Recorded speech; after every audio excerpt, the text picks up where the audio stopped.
Alors, nous sommes en direct avec une personne que vous reconnaîtrez peut-être, qui va se présenter sinon. Oui, je suis Colline Fay. Colline Fay, qui était détenue depuis le 17 novembre dernier dans les geôles de Dakar. Qu'est-ce que vous aviez fait d'horrible, Colline Fay, pour mériter cette détention? Alors, selon eux, beaucoup de choses. Mais on était simplement allés devant la Cour suprême, le 17 novembre, montrer notre soutien pacifiquement. On était peu assis ensemble, attendre le verdict. Voilà. Mais l'heure de la ramasse a sonné. Il y a eu beaucoup d'arrestations ce jour-là. Beaucoup, et je suis persuadée que beaucoup de personnes se sont rassemblées là-bas ce jour-là. Mais c'est aussi dans la dynamique du pouvoir de montrer des espaces déserts, donner cette impression que le peuple a abandonné son corps, voilà, ce qu'ils aiment dire, alors que la vérité est autre. Donc, qu'est-ce qui vient de se passer? Colline Fay, citoyenne française iséroise de 26 ans, kinésithérapeute, militante, qui s'était installée au Sénégal il y a combien de temps? Un an, un peu plus d'un an. Un peu plus d'un an, Oui. et qui travaillait là-bas, qui vivait comme quelqu'un de normal, une citoyenne tranquille. Donc se fait arrêter le 17 novembre dernier dans un contexte d'intense répression politique contre une force politique, le PASTEF, et un opposant en particulier, Ousmane Sonko, que j'ai par ailleurs l'honneur de défendre. Et elle se fait donc rafler. Et alors là, on vous accuse de quoi à ce moment-là, les autorités sénégalaises? À ce moment-là, acte et manœuvre à compromettre la sécurité publique, qui est le chef d'accusation pour, je pense, tous les manifestants, qui a préconduit à des mandats de dépôt qui sont interminables. Et, il y avait association de malfaiteurs avec voilà, 5 garçons. J'ai une forte pensée pour eux parce qu'ils sont toujours en détention. 5 garçons que je ne les ai jamais vus, je ne connaissais ni leur nom ni leur visage jusqu'à la détention. Mais voilà, on accuse de voilà, association de malfaiteurs Et avec des inconnus. qu'est-ce que vous encouriez comme peine? Bon, c'est voilà, des chefs quand même assez graves auxquels sont venus s'ajouter voilà, histoires espionnage pour des puissances étrangères non identifiées, dont les messages n'ont pas été traduits. Enfin, voilà. Des choses extravagantes, si on peut dire. Et Colline donc, est arrivée ce matin à Paris, libérée après donc 2 mois à la Maison des Femmes où vous étiez détenue avec combien de personnes? Là-bas, à la Maison des Femmes de Liberté 6, on est 130. Donc c'est pour ça que je suis libre, mais je ne suis qu'à moitié libre parce que j'ai laissé là-bas mes grandes sœurs. Matissa Nyang, là-bas depuis beaucoup trop de mois. Journaliste, simplement effectuer son travail. Nafisa Touguey, Yassine Diagne, Antala Eiffel et toutes les autres. Voilà, c'est des femmes très braves. Voilà, c'était parfois des soutiens de famille, nombreuses fois des soutiens de famille, leur maman malade à l'extérieur, leurs enfants qui viennent au parloir en pleurs, et moi je n'ai vu que des femmes dignes, très braves. J'ai beaucoup, beaucoup de respect pour elles. Voilà, mes pensées vont à elles et plus de 1000 autres détenus politiques. Mais voilà, comme on dit pour assurer nos familles, tout y est modeste. Il reste pas longtemps. Il reste pas longtemps à tenir. Maintien rek, c'est dans ce moment-là que ça prend tout son sens. Moi, je pense que c'est un moment très émouvant pour nous parce que ça fait 2 mois avec mes confrères Amadousso et Cheikh Shiba qu'on faisait tout ce qu'on pouvait pour sortir non seulement Colline Fay, mais toutes les personnes qui avaient été détenues avec elle de la situation dans laquelle ils avaient été placés pour le pouvoir. Elle encourait perpétuité quand même, comme beaucoup d'autres détenus, du fait des accusations dont elle faisait l'objet. Comme Colline l'a rappelé, il y a 1000 prisonniers politiques qui restent détenus au Sénégal. On est triste en fait qu'elle soit sortie seule, vraiment triste parce que c'est assez révélateur de ce qui est en train de se passer au Sénégal et soulagé évidemment pour elle individuellement, pour sa famille qui a été un peu prise en otage avec elle par le gouvernement. Très heureux de la mobilisation extraordinaire qu'il y a eu en sa faveur en France et de ce que sa situation a permis de faire connaître de la souffrance et de la situation du peuple sénégalais dans cette situation. Ça, c'est vraiment des éléments qui me semblent cardinaux parce que, enfin, moi, je suis très fier de vous avoir défendu parce qu'il y avait quelque chose d'un peu héroïque de votre côté, même de la façon dont vous avez traversé cette épreuve. C'est-à-dire que vous avez fait une grève de la faim pendant 9 jours ou 11 jours. C'était Oui, 9 jours. 9 jours. Vous aviez commencé aussi par une grève de la soif. Heureusement, on a réussi à vous convaincre d'arrêter parce que vous ne seriez pas là autrement. Et vous n'avez jamais demandé ou cherché des privilèges ou des passe-droits. Et vous êtes vraiment intégré à cette société sénégalaise où vous étiez rentré il y a un an. Vous aviez commencé à apprendre le Wolof, si j'ai bien compris. Je ne sais pas où ça en est ou si ça a avancé à ce niveau-là.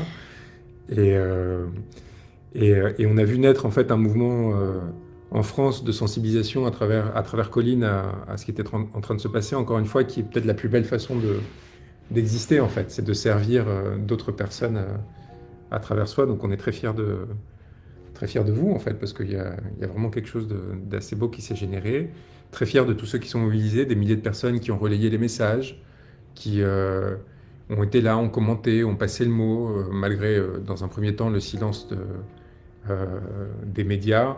On est très reconnaissant, moi je suis très reconnaissant à France Bleu Isère qui a osé casser un peu ce silence et qui a notamment accompagné après la famille dans chacune des manifestations et toutes les personnes qui sont mobilisées, les militants, qui soient de XR, qui soient écologistes, qui soient simples citoyens, de la diaspora, qui ont permis en fait de maintenir l'attention sur ce gouvernement très particulier qui nous a laissé un peu de côté, qui communiquait pas beaucoup avec nous, qui nous donnait pas d'éléments de compréhension de ce qui était en train de se passer et qui visiblement était un peu gêné en fait par la situation et par le fait qu'il y ait une citoyenne française qui soit devenue une sorte de victime collatérale de ce qui se passait au Sénégal, parce que c'est facile d'oublier les souffrances que les gens connaissent quand ils sont loin de nous. C'est plus difficile quand il y a quelqu'un qui était à côté de nous, qui tout d'un coup se retrouve pris dans ce piège. Donc là aussi, je trouvais ça assez joli et on est très ému. Je pense que vous êtes très fatigué aussi de ce que vous avez vécu. Oui.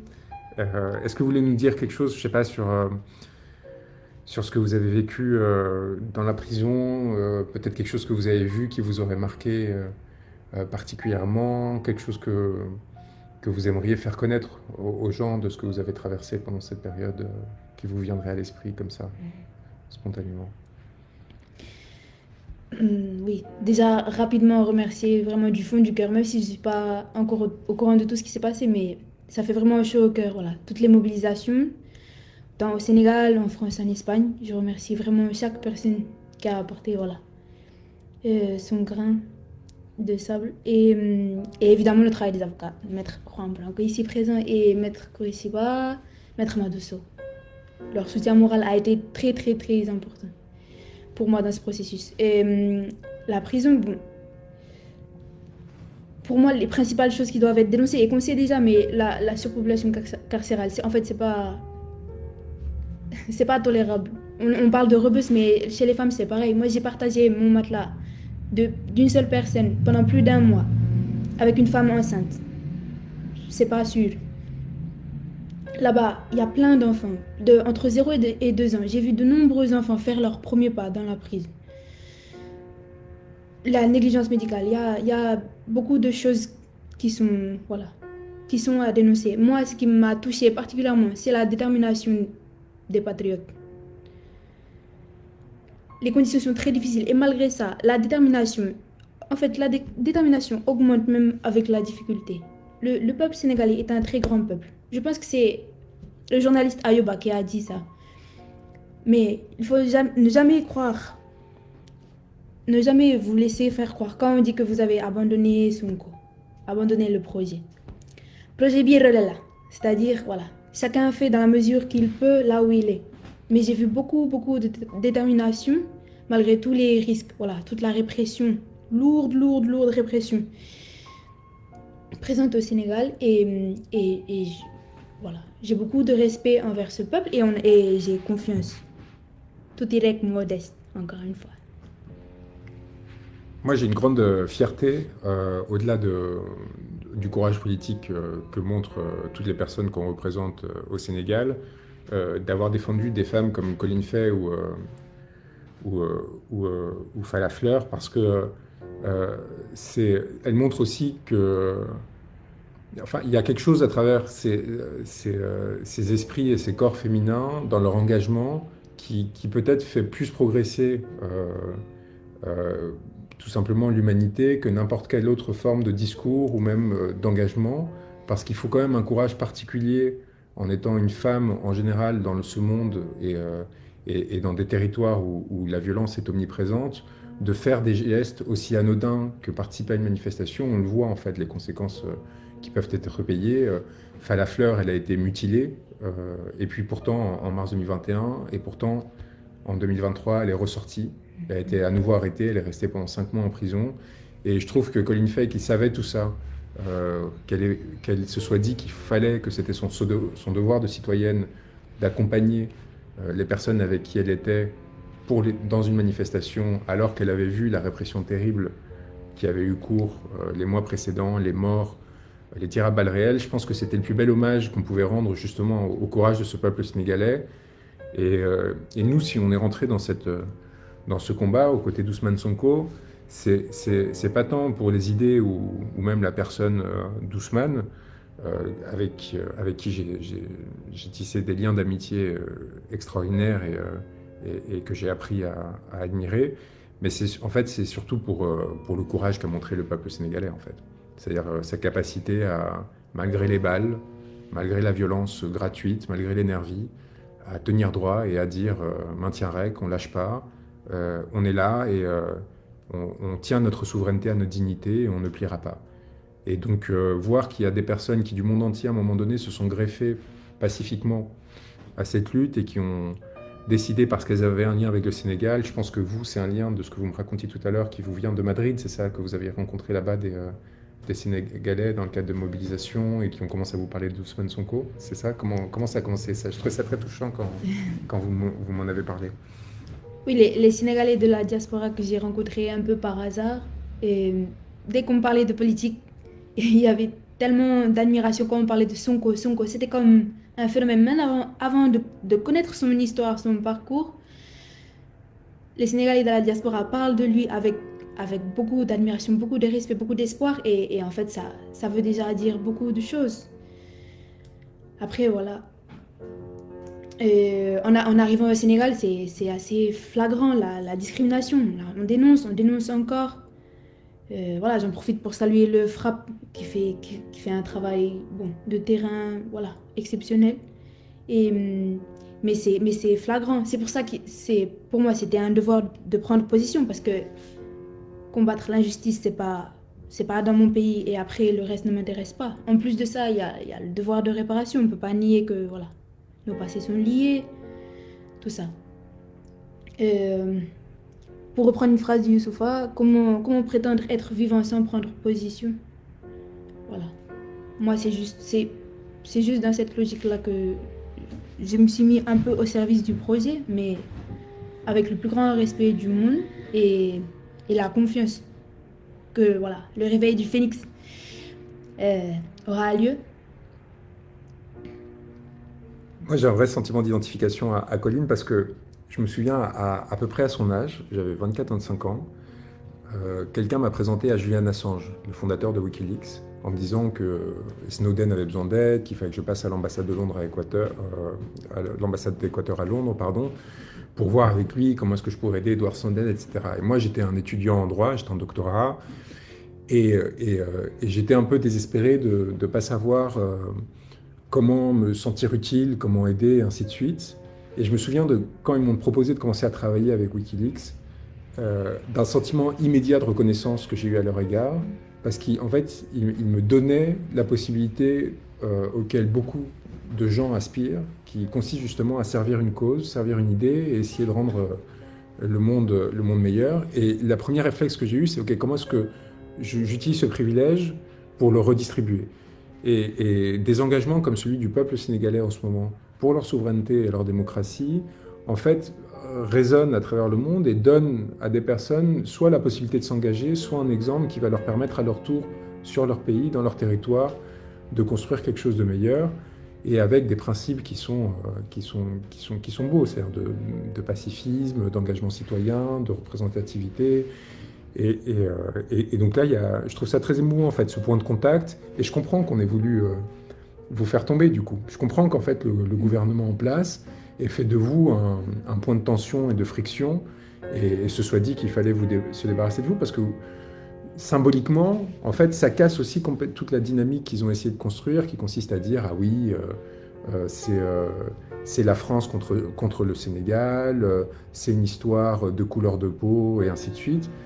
Sans nier toute cette dimension-là, c'est pour ça que c'est important ce que vous dites sur la réparation, sans nier qu'évidemment, il y a eu des discriminations, du racisme, de l'exploitation basée sur... qui exige en fait une forme d'engagement. À travers vous, il y a aussi une sorte d'espoir et de possibilité de réconciliation à l'avenir qui se construit. C'est-à-dire de dire qu'en fait, il y a eu en France des personnes qui n'ont pas suivi la ligne du gouvernement, qui consistait à accepter la violence, à accepter la corruption, et qui ont dit non, non, moi je suis du côté d'un peuple. Et en tant que membre d'un autre peuple, je me joins à eux et je crée ce lien. Et ça, honnêtement, je pense que c'est la plus belle chose qu'on puisse construire quand on est un citoyen. Et puis par ailleurs, enfin, vous faisiez un travail important de ce que j'ai compris à Dakar. Qu'est-ce que vous étiez, c'était quoi votre travail? Racontez-nous en quelques mots. Bon, j'étais kinésithérapeute, je suis kinésithérapeute et voilà, je travaille dans un centre de santé, on prenait soin surtout des femmes enceintes, voilà, accompagnement dans la grossesse et tout ça.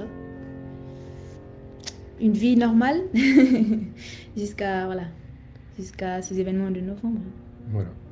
Bon, et donc demain, donc là, vous êtes arrivé, la pauvre, je suis en train de la torturer, là, elle est arrivée ce matin, vous avez atterri à 8h du matin, oui. On lui a donné droit à un traitement tout particulier à l'arrivée. Pendant 2 heures, la police française s'est montrée très cordiale, peut-être un peu trop attentive à son sort. Et donc là, il est 14h, 15h, vous allez devoir rentrer chez vous à Grenoble avec ses parents qui sont là et son frère qui ont roulé toute la nuit pour venir chercher parce qu'évidemment, personne n'a été prévenu jusqu'à la dernière minute, donc on n'a rien pu organiser. Et donc demain, pour remercier tout le monde, il y a un rassemblement à 13h à Grenoble qui est très important parce que vous avez été plus d'une centaine à chacun des rassemblements précédents. Et franchement, vous avez été déterminants, y compris pour les avocats, pour nous donner la force de continuer à insister, à essayer de trouver des solutions diverses. Et donc, 13h, place Félix Poula. Félix Poula, voilà, je ne suis pas grenoblois, je suis désolé. Donc, 13h, Félix Poula, vous serez là? Oui, bien sûr. Voilà, et pour remercier tous ceux qui sont mobilisés, les rencontrer aussi, qui vous rencontrent, je pense que c'est important. Et voilà, vous remerciez tous d'avoir été là, d'être là encore pendant cet événement, cette petite vidéo improvisée, et vous dire que seule la lutte libère, finalement. C'est exactement ça qu'il me restait à dire. C'est bon. Voilà, bon, tenez bon, on est avec vous, là, hein. Nos bracelets sont là, on tient bon à distance, on continue à faire ce qu'on peut pour comme on dit, pour tous ceux qui tiennent, pour tous ceux qui sont encore dedans et qu'on espère sortir progressivement et rompre aussi ce sentiment d'injustice qui pourrait naître, qui fait que certains sont libérés et pas d'autres. On sait très bien le traitement injuste et quelque part en fait raciste qui est appliqué par le pouvoir sur ces questions et ça a été quelque chose que Colline m'a dit tout de suite la première fois qu'on a parlé au téléphone. Elle m'a dit qu'elle voulait aucun privilège et le deuxième élément, elle m'a dit tout ce qu'il faut pour la cause. Donc là, j'ai compris que ça m'a rassuré sur le fait qu'elle allait tenir le temps nécessaire. Voilà, on vous embrasse très fort. Merci encore. C'était surtout pour vous remercier et pour vous dire qu'on était là et qu'on continue et qu'on lâche rien. Voilà. Ciao, ciao. Merci, Elisabeth. Ciao.